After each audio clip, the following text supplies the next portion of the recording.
There is nothing. Only warm primordial blackness.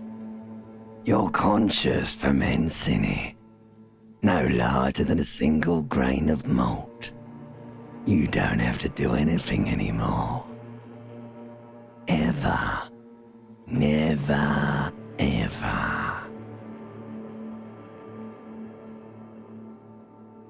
Never, ever, ever, baby. An inordinate amount of time passes. It is utterly void of struggle. No ex-wives are contained within it. An awareness creeps up on you. A mass lies hidden in your dead angle, soaking in some lurid acidic sauce. It's bloated and shameful, a ball of meat surrounding you. This is a terrible line of questioning, and it will only lead to more awareness of the meat thing. Ex-love, ex-tenderness. It is foolish of you to resurface to the loss. Not after all the damage you suffered to get here. Some of it irreversible. Stay. Sail with me through the abyss of pelagic zone. Do you really? You wouldn't like it if I told you what was back there. Why'd you think you had to bludgeon yourself into oblivion? Or did you not sense yourself marinating? Poured so much on yourself, got a bit carried away, did we, Chef? Yes, your one disco mother. There's this giant ball there. An evil apes. And the evil apes are juking it out on the ball. You can't even make out it's a ball when you're juking it out. It's that large. Infinitesimally small. Vying for resources is just a stupid expression you picked up somewhere. The part of the presentation you want to take home with you is this. You have to beat the other evil apes in the face, or you lose. Yes, it is. And you drowned in that sadness a long time ago. You lost. The sound outside, you recognize it. It's a Caprice Canadian motor carriage.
This fan has two chain pull switches. One ends in a tiny fan, the other in a light bulb. A truly horrific necktie has somehow attached itself to one of the blades.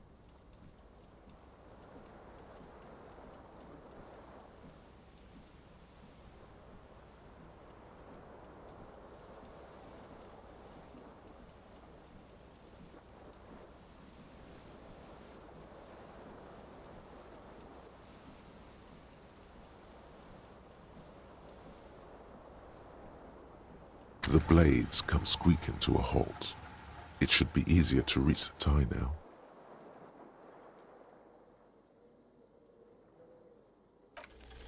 You swoop up and catch the tie. Snap! It's released from the blade. What you have in your hand is a truly hideous necktie, with 4 or 5 different patterns. The knot reminds you of a noose.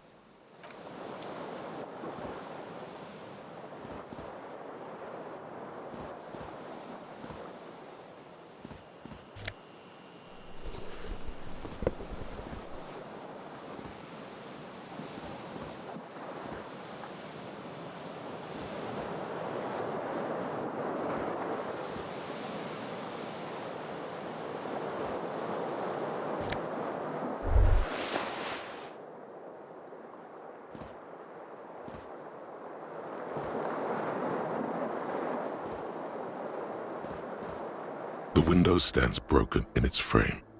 Cold wind blows in. The morning light hurts your eyes. It's hazy, but you see the ocean and some war-torn buildings.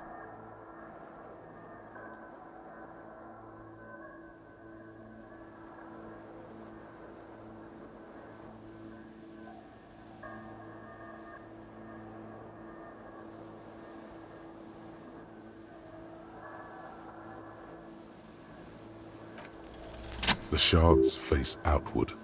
Whatever broke this window came from the inside. A fine web of scarring covers the back of your right hand, but none of it is recent. More likely a projectile than a held object. There are no fragments on the floor from pulling a tool back in after impact. It is too large for a bullet, yet too small for a piece of furniture. You're looking for something heavy and larger than your fist. The single green shoe you found fits the hole almost as well as your foot. It would have also been heavy enough if thrown with force. Congratulations, you smashed the window with your own shoe. Now you only have one. If you're lucky, you could still find the other one on the balcony outside. The door to it should be outside your room. A cool wind gushes in. Your toes curl up from the cold.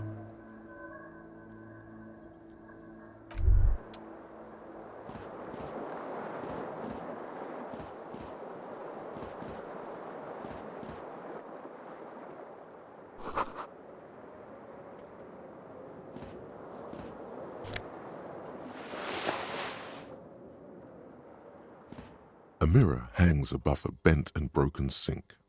In a fierce discharge of masculine energy, someone has ripped half the faucet off. Was this not the same Elo that founds empires and lays waste to cities? Virile, uncaring towards the little things? Probably not, no. Hot water sprays from the faucet's base, and steam covers the mirror. You cannot see yourself, just a vague impression of a man. Suddenly, you realize you have no memory of the face that awaits you there, underneath the soft vapor.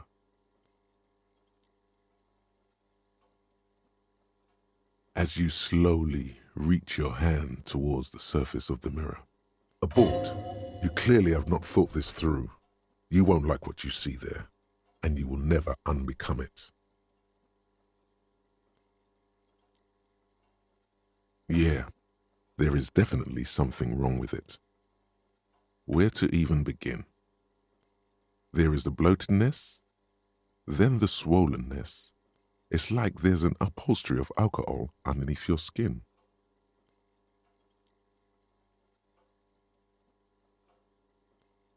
It's not. It's swollen and snail-like, wriggling between your fingers.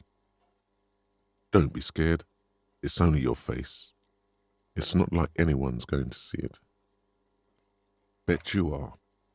Your nose feels like a small balloon in the middle of your face. It hurts when you honk it. It doesn't appear to be a particularly tiny nose either. Not with all the drinks it's absorbed for you. Behold. You have no idea who this thing is, do you? Too late. You clearly have rigor mortis on your face. Oh wait, is that an expression? Are you trying to make an expression with that face? Why? Please stop. It's horrible. You're scaring yourself. Oh my God. You can't stop. It's like it's not even voluntary anymore. You have worn that grin into your face and now it won't come off. What does it even mean? What is the emotion you're trying to convey?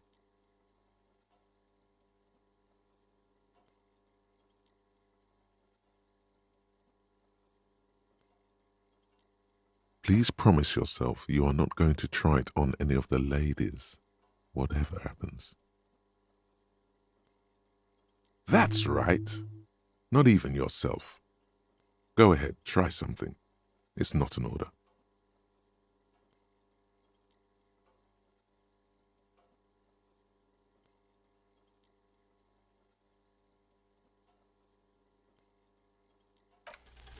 Like the rest of you, it comes from a bad place somewhere in the past.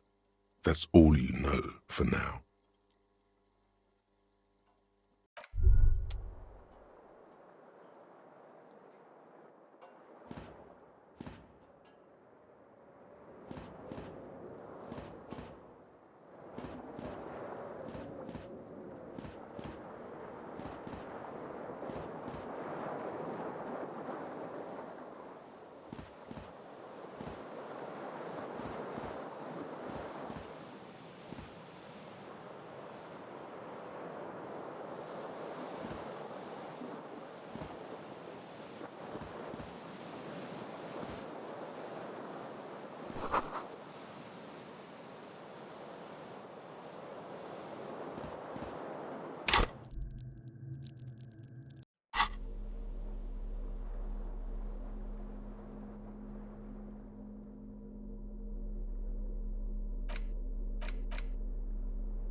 You hear a jingle.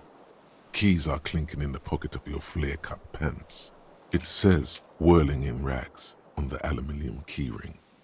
The Whirling in Rags is a hostel cafeteria on the urban coast, frequented by dock workers.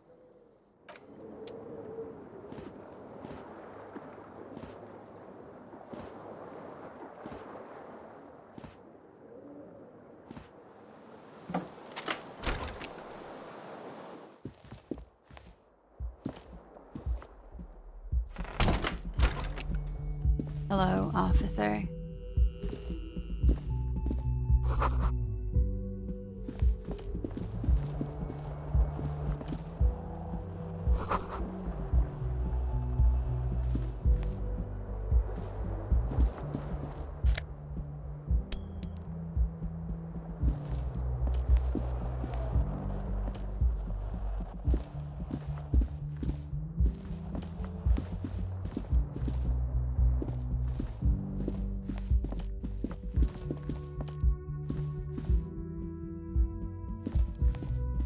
The young woman raises a cigarette to her lips.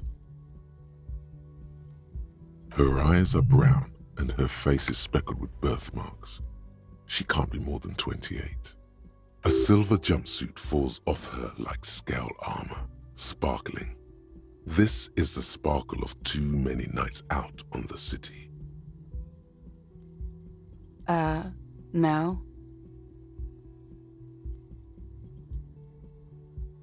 Because you're a police officer, sir. I am, yes. Unless you've been feeding us a set of very well-rehearsed lies all this time. You've been here for 3 days, on official police business, no less. Couldn't say. In truth, so far, mostly drinking. You have no doubt about the drinking, but do you strike yourself as a tight-lipped drunk? She must have heard something.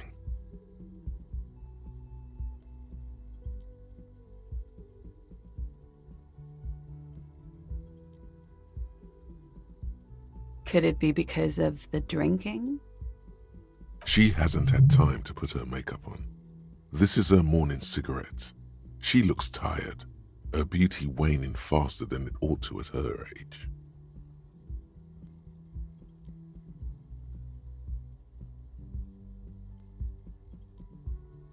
She nods.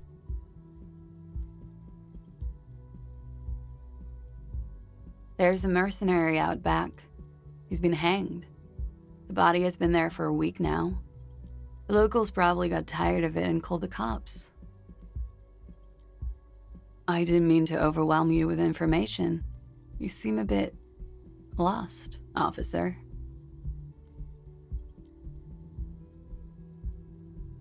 She nods.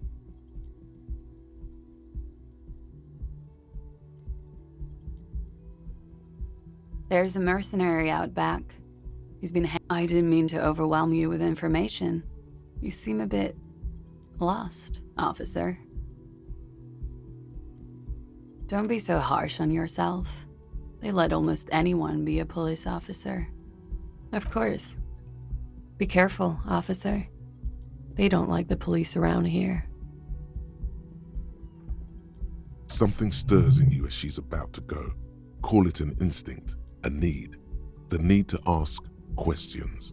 It's like you've said the words 1,000,000 times before. She looks back at you, a light glinting off her eyes.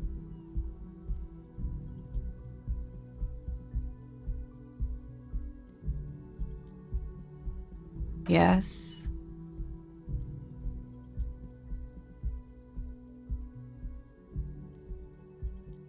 There was the usual ruckus.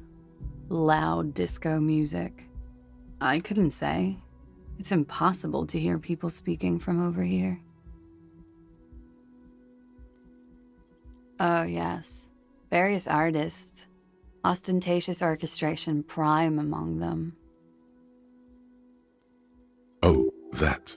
Yeah. Whoa. The less said about OO, the better. OO were huge where I come from. I was very young then, of course. Like 7. Life gets hard, but we go on. It would appear so. At around 2 o'clock, the disco stopped and there was a change of pace. A slow, sad song started playing, like organ music on repeat. That went on for quite a while. Some of the time, you were yelling along to it. Yes, there was a church in there, a really small church, like the smallest, saddest church in the whole world. It was about that. And also, that it doesn't matter anymore and that we're alone now. It was difficult to tell. The song itself was very quiet and soft, but you sounded like a winded boar, sir. It was hard to understand what you were singing on top of it. Then you started screaming and trashed the place. No, it didn't sound like there was a fight. It sounded like someone was trashing their room. A window was smashed. The tape player, probably. The song stopped. And furniture, too. A real destructathon. There was screaming. Then I think you passed out. There was. I think you screamed that you didn't want to be this type of animal anymore. I may have misheard, but it was sort of memorable. I went out afterwards. Everything was quiet by then, around 4 or 5. And that was it. You're in a hostel, sir. We are in Revachol. Revachol is the disgraced former capital of the world, divided into zones of control under foreign occupation. Half a century after a failed world revolution, she is central to our moment in time. You sure look like you're from Revachol. Revachol parties. Her accent suggests she is not from around here. She's from Aranye, another part of the world. The dock workers are pretty cocky. They think they're police enough. At least here on the coast. I can't say about the rest of the city. It's 51. The current century? Centuries don't have numbers. They have names. And this is the current one.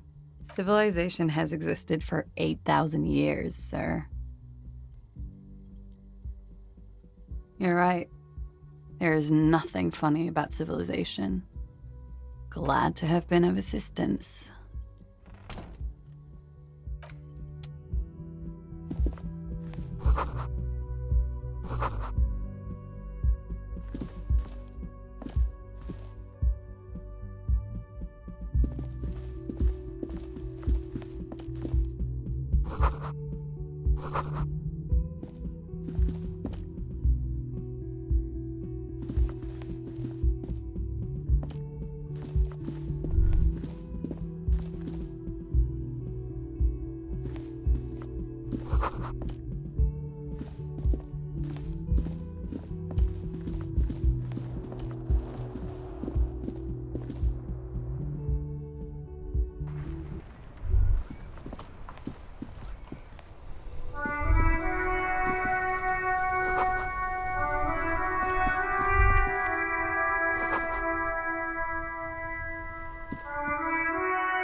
There they both are, two identical shoes, both copiously green and indiscriminately snakeskin, reunited on your feet, like two baby crocodiles.